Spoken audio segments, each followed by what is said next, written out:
अपनी बुद्धि से सबको हरा दो। बस 21 दिन में आपकी बुद्धि इतनी तेज हो जाएगी कि आप दूसरे लोगों को बोलने का मौका ही नहीं दोगे। बस आपको गौतम बुद्ध ने बताए हैं। इन आदतों को अपने जीवन में अपनाना होगा। तो चलिए जानते हैं उन आदतों के बारे में।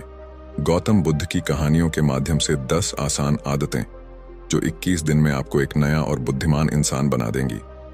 दोस्तों, कहानी शुरू करने से पहले कमेंट में नमो बुद्धा लिखकर वीडियो को लाइक जरूर करें। तो चलिए शुरू करते हैं इस कहानी को।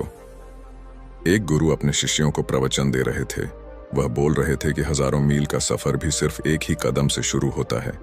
देखा जाए तो अपनी जिंदगी में लक्ष्य हम सभी तय करते हैं, अपने लिए ख्वाब बोलते हैं, खुद को लेकर कई सारे सपने भी देखते हैं, लेकिन अपने लक्ष्य, अपनी मंजिल के पीछे भागने की बजाय ज्यादातर लोग अपने उन ख्यालों के पीछे भागते रह जाते हैं जिनका शायद सच्चाई से कोई वास्ता ही नहीं है, जो सिर्फ उनके दिमाग की एक उपज है।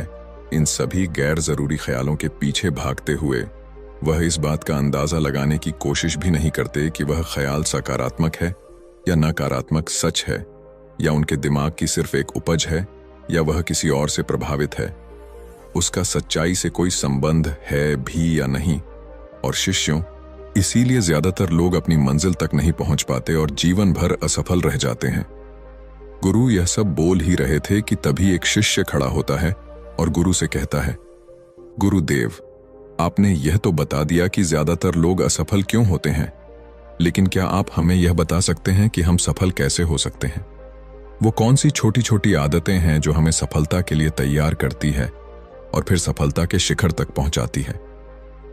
गुरु ने शिष्य का पूरा प्रश्न बड़े ध्यान से सुना और फिर हाथ के इशारे से उसे बैठने का आदेश देते हुए अपने सभी चीजों से कहा, जीवन में सफल होने के लिए सिर्फ जोश और इच्छा शक्ति का होना ही आवश्यक नहीं है, क्योंकि यह दोनों चीजें सिर्फ हमें प्रेरित करके हमसे काम की शुरुआत करवा सकती है। लेकिन पूरे जोश और उत्साह के साथ लंबे समय तक अपने लक्ष्य पर टिके रहने और दूर के बड़े लक्ष्यों को हासिल करने के लिए हमें उन आदतों को अपनी रोजमर्रा के जीवन का हिस्सा बनाना पड़ेगा जो व्यक्ति को सफलता के लिए तैयार करती है और उसे सफल बनाती है। तो आज मैं आपको 10 ऐसी आसान आदतों के बारे में बताऊंगा जिनको अगर आप अपने जीवन का हिस्सा बना लिया तो सिर्फ 21 दिनों में आपके अंदर से एक बिल्कुल ही अलग इंसान बन जाएंगे और खुद के भीतर एक गजब की सकारात्मक और जो उसको महसूस करेंगे जो आपको सफलता के शिखर तक पहुंचाएगी। तो उन सफल आदतों की श्रेणी में पहली आदत है अपने दिन की शुरुआत धन्यवाद के भाव के साथ करो। सुबह जैसे ही आपकी आंख खुले तो कुछ भी सोचने से पहले, कुछ भी करने से पहले, बिस्तर से उठने से पहले अपने दोनों हाथों को जोड़कर आसमान की तरफ देखते हुए जिसकी शक्ति पर आप विश्वास करते हैं उसका अभियान करते हुए उन 3-4 चीजों को याद कीजिए जिसके लिए आपकी ईश्वर की, उन 3-4 लोगों, चीजों या घटनाओं के लिए ईश्वर का आभार व्यक्त कीजिए जिनकी वजह से आपके जीवन में बेहतरीन आई है, आप ज्यादा खुशहाल और समृद्ध हुए हैं। ज्यादातर मौकों पर हमारे जीवन में, हमारे घरों में, हमारे आसपास के माहौल में एक ही वो इंसान होता है जो हमारे सबसे ज्यादा दुख और परेशानियों का कारण होता है, लेकिन हमारे आसपास 90% लोग अच्छे होते हैं। हमारे जिंदगी में 90% चीजें बहुत अच्छी हैं, लेकिन अगर हम बुरे इंसान पर, बुरी घटनाओं पर, बुरे परिस्थितियों पर, बुरे परिणामों पर ध्यान देंगे तो फिर पूरा दिन हमें उस तरह की चीजें और मिलेंगी। लेकिन अगर हम शुक्रगुजार हैं अपने जीवन की 90% अच्छी चीजों के लिए तो फिर हमारे पास और अच्छा चलकर जरूर आएगा। यह जो आभार व्यक्त करने की आदत है, यह हमारी मानसिकता को सुबह सुबह ही बदल कर रख देती है और सकारात्मक तरीके से अपने दिन की शुरुआत करने में मदद करती है। इस अभ्यास को करने में बहुत थोड़ा सा ही समय लगता है, लेकिन यह आपके पूरे दिन के काम करने के तरीके, आपकी मानसिकता और आपके विचारों को पूरी तरह से बदल कर रख सकती है। सफल आदतों की श्रेणी में दूसरी आदत है आपको हर दिन व्यायाम जरूर करना चाहिए। आप चाहे दौड़ लगाएं, कसरत करें, योगासन करें या फिर प्राणायाम, लेकिन आपको हर सुबह कोई ना कोई ऐसी क्रिया जरूर करनी है जिसमें आपके शरीर को मेहनत करनी पड़े, उसे पसीना बहाना पड़े। यह इंसानी शरीर बना ही मेहनत करने के लिए है। इसे हर समय आराम देने से यह निष्क्रिय, कमजोर और रोगग्रस्त हो जाता है। व्यायाम करना ना सिर्फ आपके शरीर को फायदा पहुंचाता है बल्कि यह आपके दिमाग और आपके मानसिक क्षमताओं को बढ़ाने में भी कमाल करता है। रोज व्यायाम करने से आपका शरीर और मन मजबूत होता है। आपके अंदर एक अलग ही आत्मविश्वास और तेज का जन्म होता है जो आपकी सफलता की राह में आपके सहायक बनते हैं। सफल आदतों की श्रेणी में तीसरी आदत है, लक्ष्य निर्धारित करो और अपने दिन को योजना के अनुसार चलाओ। रात में सोने से पहले ही अगले दिन के 3 सबसे महत्वपूर्ण कामों को निश्चित कर लो और उन्हें लिख लो। फिर उसी के अनुसार अपने पूरे दिन की योजना बनाओ और उस पर अमल करो। अगर कोई व्यक्ति योजना बनाकर अपने दिन की शुरुआत नहीं करता और कोई सभी काम कभी भी करता है, तो ऐसा व्यक्ति कभी भी अपने पूरे दिन का सदुपयोग नहीं कर सकता। हालांकि ज्यादातर लोगों को पता होता है तो उनके लिए कौन सा काम महत्वपूर्ण है और कल उन्हें कौन सा काम करना चाहिए, लेकिन फिर भी वो लोग उस काम को पूरा नहीं कर पाते और उसे टालते रहते हैं। और जो व्यक्ति ज्यादातर लोगों का अपने काम को समय पर पूरा न करना और उसे लगातार कल पर टालते रहने का सबसे बड़ा कारण है उनके अंदर आत्मा अनुशासन का ना होना। क्योंकि जो व्यक्ति आत्मा अनुशासित है वह अपना हर काम समय पर पूरा करता है। सफल आदतों की श्रेणी में चौथी आदत है, आपको हर दिन कुछ ना कुछ नया सीखना चाहिए या फिर कुछ ना कुछ नया पढ़ना चाहिए। अगर आप अपना दिन का समय अपने लिए कुछ नया सीखने, पढ़ने या विकास के कामों में नहीं लगा रहे हैं, तो फिर आप चाहे कितनी ऊंचाइयों पर हो, कितने ही समझदार और बुद्धिमान हो, आप जिंदगी में हारने ही वाले हैं, आप नीचे गिरने ही वाले हैं। किसी बुद्धिमान व्यक्ति ने कहा है कि सीखना कभी बंद नहीं होना चाहिए, क्योंकि लगातार अभ्यास से ही व्यक्ति महान ऊंचाइयों को हासिल कर सकता है। सीखने का कोई भी तरीका हो सकता है, जैसे अच्छी किताबें पढ़ना, अपने क्षेत्र के सबसे सफल लोगों की बातें सुनना, रोज अपने काम का अभ्यास करना इत्यादि। अगर आपको दुनिया के 1% सफल लोगों में शामिल होना है तो लगातार सीखते रहने की आदत को अपने जीवन का अभिन्न हिस्सा बनाना ही पड़ेगा। सफल आदतों की श्रेणी में 5वीं आदत है, कम खाओ और अच्छा खाओ। यहाँ अच्छा खाने से मतलब है संतुलित आहार, यानी ऐसा भोजन जो पोषक तत्वों से भरपूर हो और आपके शरीर को कोई नुकसान ना पहुंचाए। देखा जाए तो भोजन हमारे शरीर के लिए औषधि है। भोजन शरीर के लिए सब कुछ है, क्योंकि शरीर को औषधि तो हम कभी कभार ही देते हैं, लेकिन इसे भोजन हर दिन देते हैं तो हमारा शरीर कैसा होगा, यह हमारे भोजन की गुणवत्ता और उसकी मात्रा निर्भर करता है, क्योंकि शरीर को चलाने वाले सारे पोषक तत्व भोजन से ही मिलते हैं। इसीलिए कोई ऐसा भोजन मत करो जिसमें कोई पोषक तत्व ही ना हो और जिसे पचाना हमारे शरीर के लिए बोझ बन जाए। ज्यादा तला भुना और बासी भोजन मत खाओ। 3 सफेद झरों से जितना हो सके उतनी दूरी बना लो। पहला सफेद झर है मैदा, चीनी और मैदा से तो हमारे शरीर को कोई भी पोषक तत्व नहीं मिलता और इन्हें पचाना भी शरीर के लिए बहुत मुश्किल होता है। इसलिए इनका सेवन कम से कम करो। भोजन मन भरने के लिए नहीं, पेट भरने के लिए करो। जब भूख लगी तभी भोजन करो। हमेशा अपनी भूख से थोड़ा सा कम खाओ। रात में जितना जल्दी हो सके उतना जल्दी भोजन करने का प्रयास करो। अपने आहार में जीवित भोजन जैसे फल, हरी सब्जियां, साबुत अनाज, सूखे में वे भी इत्यादि का सेवन जरूर करो। सुबह उठते ही खाली पेट पानी पियो। भोजन करने से पहले पानी पियो, लेकिन भोजन करने के तुरंत बाद पानी कभी मत पियो। भोजन हमेशा शांत चित्त और प्रसन्न मन के साथ करो और भोजन ग्रहण करते समय उसका पूरा आनंद लो। हम जैसा अपने शरीर को भोजन देते हैं यह उसी के अनुसार काम करने लगता है। इसीलिए अपने भोजन और उसकी गुणवत्ता का ध्यान रखो। सफल आदतों की श्रेणी में 6ठी आदत है, उनके साथ हर दिन थोड़ा सा समय बिताओ। जो आपसे सच्चा प्रेम करते हैं, आपकी परवाह करते हैं, जैसे आपके माता पिता, भाई बहन या फिर आपके सच्चे मित्र। यह एक आदत आपके परिवार में खुशी और शांति लाती है। परिवारजनों के बीच प्रेम और एकता बढ़ती है, जिससे आप ज्यादा खुश और शांत रहने लगते हैं। पारिवारिक तनाव कम होने की वजह से अपने जरूरी कामों पर ज्यादा ध्यान दे पाते हैं और ज्यादा अच्छे परिणाम हासिल कर पाते हैं। सफल आदतों की श्रेणी में 7वीं आदत है, हर दिन थोड़ा सा समय के लिए भी निकाले और इस थोड़े से समय में आपके साथ कोई और नहीं होना चाहिए। यह आपका अपना समय है, जिसमें आप अकेले एकांत में रहेंगे, खुद के बारे में चिंतन करेंगे, खुद की अच्छाइयों और बुराइयों के बारे में विचार करेंगे, अपने भविष्य के बारे में सोचेंगे, अपने काम के बारे में सोचेंगे, अपने भीतर उतरने का प्रयास करेंगे। इन एकांत के पलों का उपयोग आप खुद को और भी बेहतर तरीके से जानने और समझने में करेंगे। इस समय आप खुद की कमियों के बारे में विचार करेंगे और उन्हें कैसे ठीक कर सकते हैं, इस पर मंथन करेंगे। सफल आदतों की सूची में 8वीं आदत है समय का सही प्रबंधन करना, उसका सही उपयोग करना। जिंदगी दिनों, महीनों और सालों में गिनी जाती है, तो जिसने अपना दिन संभालना सीख लिया उसका महीना संभल जाएगा, और जिसने अपने महीने संभालने सीख लिए उसके साल संभल जाएंगे, और जिसके साल संभल गए उसकी पूरी जिंदगी संभल जाएगी। इसीलिए अपने दिन को सही तरीके से संभालना सीख लो। जो सबसे महत्वपूर्ण काम है उन्हें सबसे पहले खत्म करो।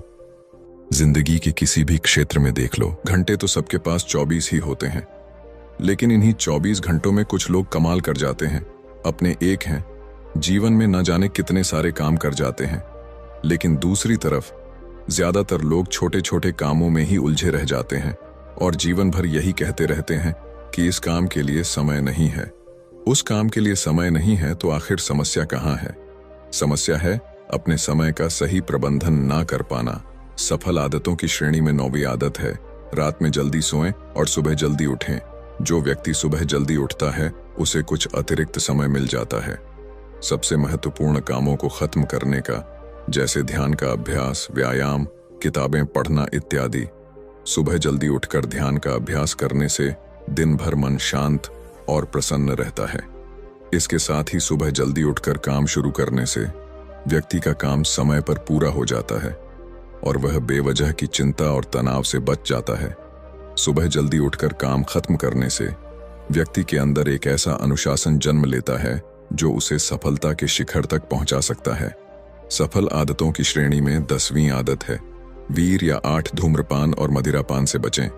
यह तीनों ही काम ऐसी बुरी लत है जो निश्चित रूप से आपको पीछे ले जाने वाली है।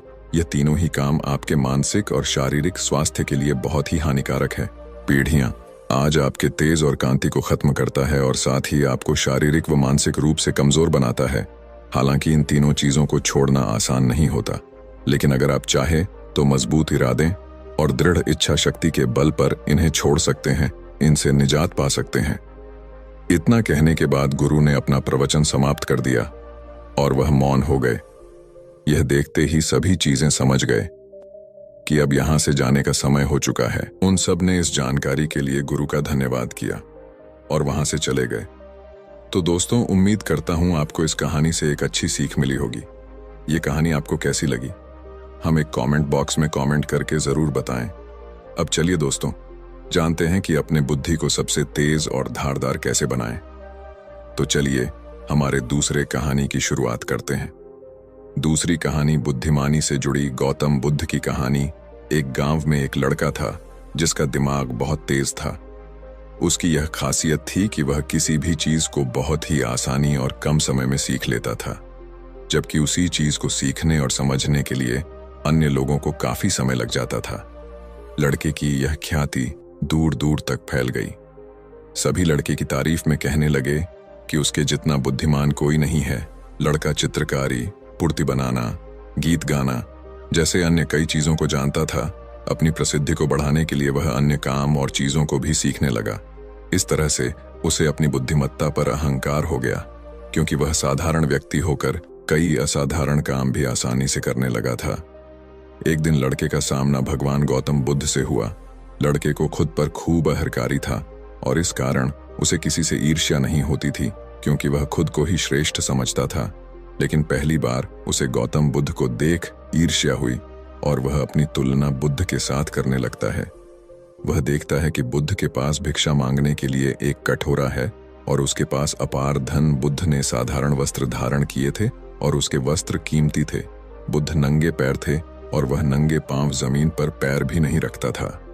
इस तरह से लड़का एक नहीं बल्कि कई चीजों से गौतम बुद्ध के साथ अपनी तुलना करने लगा। हर चीज से तुलना करने के बाद वह मन ही मन सोच है कि आखिर मैं इस भिक्षु के साथ अपनी तुलना क्यों कर रहा हूं, जबकि इसका और मेरा जीवन बिल्कुल अलग है। वहां मौजूद सभी लोग गौतम बुद्ध का सम्मान कर रहे थे। लड़का सोचने लगा कि आखिर इनमें ऐसा क्या है जो मुझ में नहीं है, जिस कारण मेरे भीतर इनके प्रति ईर्ष्या पैदा हो गई। अपने मन में चल रही जिज्ञासा को शांत करने के लिए वह बुद्ध के पास जाता है। तो आखिर वास्तव में कौन है? बुद्धिमान बुद्ध के पास जाकर वह कहता है, मैं इस गांव का सबसे बुद्धिमान व्यक्ति हूं और आप अपने आसपास जो भी देख रहे हैं मैं वह सब करना जानता हूं। मैं किसी भी कार्य को बहुत कम समय में सीख लेता हूं, इसलिए सभी लोग मेरा सम्मान करते हैं। लेकिन फिर भी आपको देख मेरे भीतर ईर्ष्या पैदा हो गई, इसलिए मैं जानना चाहता हूं कि आपकी उपलब्धि क्या है। सभी आपको इतना आदर सम्मान क्यों दे रहे हैं? लड़के के सवाल का जवाब देते हुए बुद्ध कहते हैं, मेरी कोई उपलब्धि नहीं है, लेकिन तुम कह सकते हो कि मेरी यही एक उपलब्धि है। बुद्ध लड़के से पूछते हैं, क्या तुम्हें नींद अच्छी लगती है? लड़का कहता है कि भला कैसे नींद अच्छी लग सकती है? बुद्ध कहते हैं कि जो तुम्हें अच्छा और बुरा लगता है, मैं इनसे भी ऊपर हूं। मुझे ना निंदा सताती है और ना अपनी प्रशंसा से प्रसन्न होता हो। यही अंतर है तुम में और मुझ में। बुद्ध कहते हैं, तुमने सैकड़ों काम सीखे लेकिन सबसे जरूरी काम को सीखना भूल गए। लड़का पूछता है, कौन सा काम? अब इस प्रकार बुद्ध ने दिया बुद्धिमान होने का ज्ञान। बुद्ध कहते हैं कि क्या तुम्हें मन को नियंत्रण करना आता है? यह बात सुनकर लड़का समझ जाता है कि उसे बुद्ध से ईर्ष्या क्यों हुई। बुद्ध कहते हैं, जिसने संपूर्ण जगत जीत लिया लेकिन अपने मन को नहीं जीत पाया, उसने कुछ भी नहीं जीता। वहीं जिसने अपने मन को जीता लेकिन अपना सब कुछ गंवा दिया, फिर भी उसने सब कुछ जीत लिया। बुद्ध की यह बात सुन लड़के का अहंकार टूट गया। उसने बुद्ध से कहा कि क्या आप मुझे अपने मन को जीतना सिखा सकते हैं? खुद कहते हैं, जरूर, लेकिन इसके लिए मैं तुम्हारी सभी उपलब्धियां छीन लूंगा। लड़का कहता है, मैं तैयार हूं। इसके बाद से ही लड़का ध्यान लगाने लगता है, क्योंकि ध्यान से ही मन को वश में किया जा सकता है। तो दोस्तों, अब चलिए बढ़ते हैं हमारे तीसरी कहानी की तरफ। तीसरी कहानी, दिमाग की धार को कैसे तेज करें। लगभग हम सभी लोग जानते हैं और साइंस भी यह सिद्ध कर चुका है कि हम हमारे दिमाग का मैच 10% ही यूज कर पाते हैं, क्योंकि हम हर रोज कुछ ना कुछ नया कर रहे होते हैं। रोज पढ़ते हैं, नए नए खेल खेलते हैं और हमेशा एक्टिव रहते हैं। किंतु जैसे जैसे हम बड़े होते हैं, हमारे रोज के कामों में इतने व्यस्त हो जाते हैं कि कुछ नया करने और सीखने का मौका ही नहीं मिलता। लेकिन यदि हम अपने दिमाग को धार देते रहे तो हम दुनिया में जल्दी आगे बढ़ सकते हैं। यह सीखा मैंने इस कहानी से। अफ्रीका में एक पेड़ काटने वाली कंपनी थी, जिसमें वहां के लोग पेड़ काटने का काम करते थे, जिसमें जॉन नाम का एक वर्कर था जो पिछले 8 सालों से पेड़ काटने का काम कर रहा था। उसी कंपनी में एक बिल नाम का नया वर्कर लगता है और एक ही साल में उसकी सैलरी बढ़ जाती है और प्रमोशन भी मिल जाता है। यह बात जॉन को पता लगती है तो वह कंपनी के मैनेजर के पास जाता है और कहता है, सर, इस कंपनी में मेरे साथ अन्याय हो रहा है। मैनेजर बोलता है, नहीं जॉन, इस कंपनी को मैं मैनेज करता हूं, ऐसा तो कुछ नहीं है। अगर तुम्हें कोई प्रॉब्लम है तो मुझे बताओ। जॉन बोलता है, सर, मैं पिछले 8 साल से काम कर रहा हूं लेकिन मेरा प्रमोशन नहीं हुआ और सैलरी भी वही है। लेकिन बिल, जो कि 1 साल पुराना ही है, उसकी सैलरी बढ़ गई और प्रमोशन भी हो गया, जबकि प्रमोशन तो मेरा होना चाहिए था। इसके बाद मैनेजर बोलता है, देखो, तुम बहुत ही ईमानदार और मेहनती हो, मैं यह बात मानता हूं, लेकिन कंपनी के नियम के अनुसार जो ज्यादा पेड़ काटता है उसे ज्यादा सैलरी मिलती है और प्रमोशन भी जल्दी होता है। तुम पहले भी रोज 4 पेड़ काटते थे और अब भी 4 पेड़ ही काटते हो, लेकिन वो रोज 8 पेड़ काटता है, इसलिए उसे जल्दी प्रमोशन मिला। तुम भी रोज 8 पेड़ काटो, तुम्हें भी प्रमोशन मिल जाएगा। यह बात सुनकर जॉन लौट जाता है और रोज से ज्यादा मेहनत करता है और ज्यादा देर तक काम करता है। कुछ दिनों के बाद जॉन फिर मैनेजर के पास आता है और बोलता है, सर, मैं अब ज्यादा मेहनत कर रहा हूं और ज्यादा समय तक काम करता हूं, लेकिन यह बात तो तुम्हें बिल ही बता पाएगा। तुम बिल से जाकर पूछ लो। अगले दिन जॉन बिना संकोच किए बिल के पास जाता है और पूछता है कि तुम रोज 8 पेड़ कैसे काट लेते हो? मैं पूरी मेहनत करके भी सिर्फ 4 से 5 पेड़ ही काट पाता हूं। तुम मुझे बता सकते हो कि तुम पेड़ कैसे काटते हो? बिल कहता है, पहले तुम बताओ जॉन की, तुम अपनी कुल्हाड़ी को धार कब लगाए थे? जॉन, मैंने पिछले हफ्ते ही धार लगाई थी। डील कहता है, मैं हर पेड़ काटने के बाद 2 मिनट का समय निकालता हूं और अपनी कुल्हाड़ी को धार देता हूं, और जो पेड़ तुम 2 घंटे में काटते हो वह मैं 1 घंटे में ही काट देता हूं। धार देने वाले 2 मिनट मेरे आने वाले 81 मिनट बचा देते हैं और मैं रोज 8 पेड़ काट लेता हूं।